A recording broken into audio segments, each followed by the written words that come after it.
Halo teman-teman, hari ini kita akan belajar materi umum tentang pragmatik. Pragmatik itu apa sih? Yuk kita cari tahu. Pragmatik adalah cabang ilmu linguistik yang titik kajiannya terletak pada makna dan konteks bahasa. Pragmatik mengkaji tentang unsur atau struktur eksternal dalam bahasa. Dengan mengenal makna dan konteks sebuah tuturan, kita dapat menangkap pesan yang disampaikan oleh penutur. Kalau menurut para ahli, gimana? Menurut Fried, pragmatik merupakan ilmu yang fokus kerjanya terletak pada bahasa dan konteks yang mendasari penjelasan tentang pengertian bahasa. Pragmatik mengkaji tentang hubungan antara konteks dan makna. Makna sebuah bahasa dapat dimengerti atau ditangkap jika sudah diketahui konteksnya. Tadi kita udah bahas pengertiannya nih. Sekarang lanjut ke konsep yang ada di pragmatik yuk. Purwo menjelaskan konteks adalah kebijakan utama dalam analisis pragmatik. Konteks ini meliputi penutur dan petutur, tempat, waktu, dan segala sesuatu yang terlibat di dalam ujaran tersebut. Preston menjelaskan bahwa konteks sebagai seluruh informasi yang berada di sekitar memakai bahasa, termasuk pemakaian bahasa yang ada di sekitarnya. Dengan demikian, hal-hal seperti situasi, jarak, tempat dapat merupakan konteks pemakaian bahasa. Tadi kita udah bahas pengertian dan konsep. Selanjutnya ada cabangnya juga nih. Ayo kita sama-sama cari tahu. Yang pertama ada dieksis. Dieksis itu apa ya? Dieksis adalah gejala semantik yang terdapat pada kata atau konstruksi yang hanya dapat ditafsirkan acuannya dengan mempertimbangkan konteks pembicaraan. Dengan kata lain adalah bahwa kata saya, sini, sekarang, misalnya, tidak memiliki acuan yang tetap melainkan bervariasi tergantung pada berbagai hal. Acuan dari kata saya menjadi jelas setelah diketahui siapa yang mengucapkan kata itu.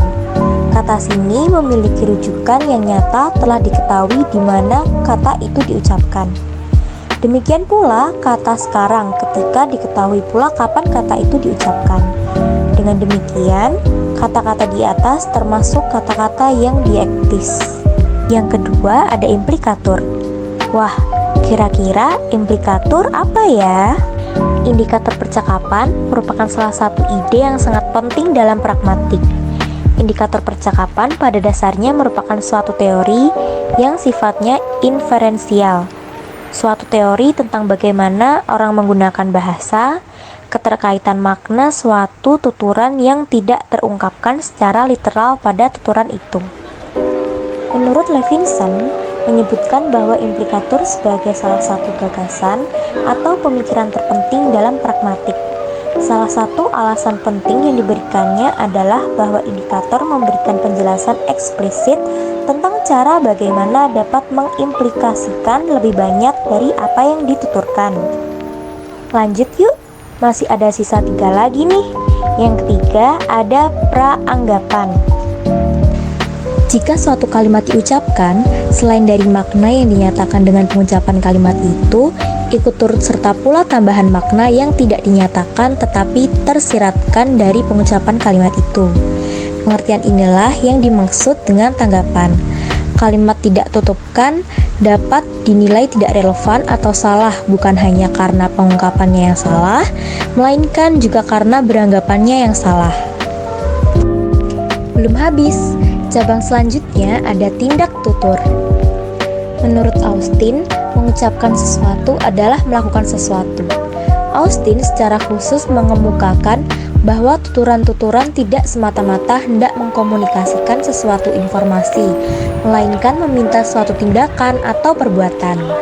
Austin membedakan adanya 3 jenis efek tindak tuturan: tindak tutur lokusi, tindak tutur ilokusi, dan tindak tutur perlokusi. Nah, yang terakhir dari cabang pragmatik ada struktur wacana. Struktur wacana menurut Tarigan ada 3, yaitu awal atau abstrak, tengah atau orientasi, dan akhir atau koda. Berdasarkan media penyampaiannya, wacana dibedakan atas wacana tulis dan wacana lisan. Selesai sudah pembahasan kita tentang ruang lingkup pragmatik. Sampai jumpa di pembelajaran selanjutnya.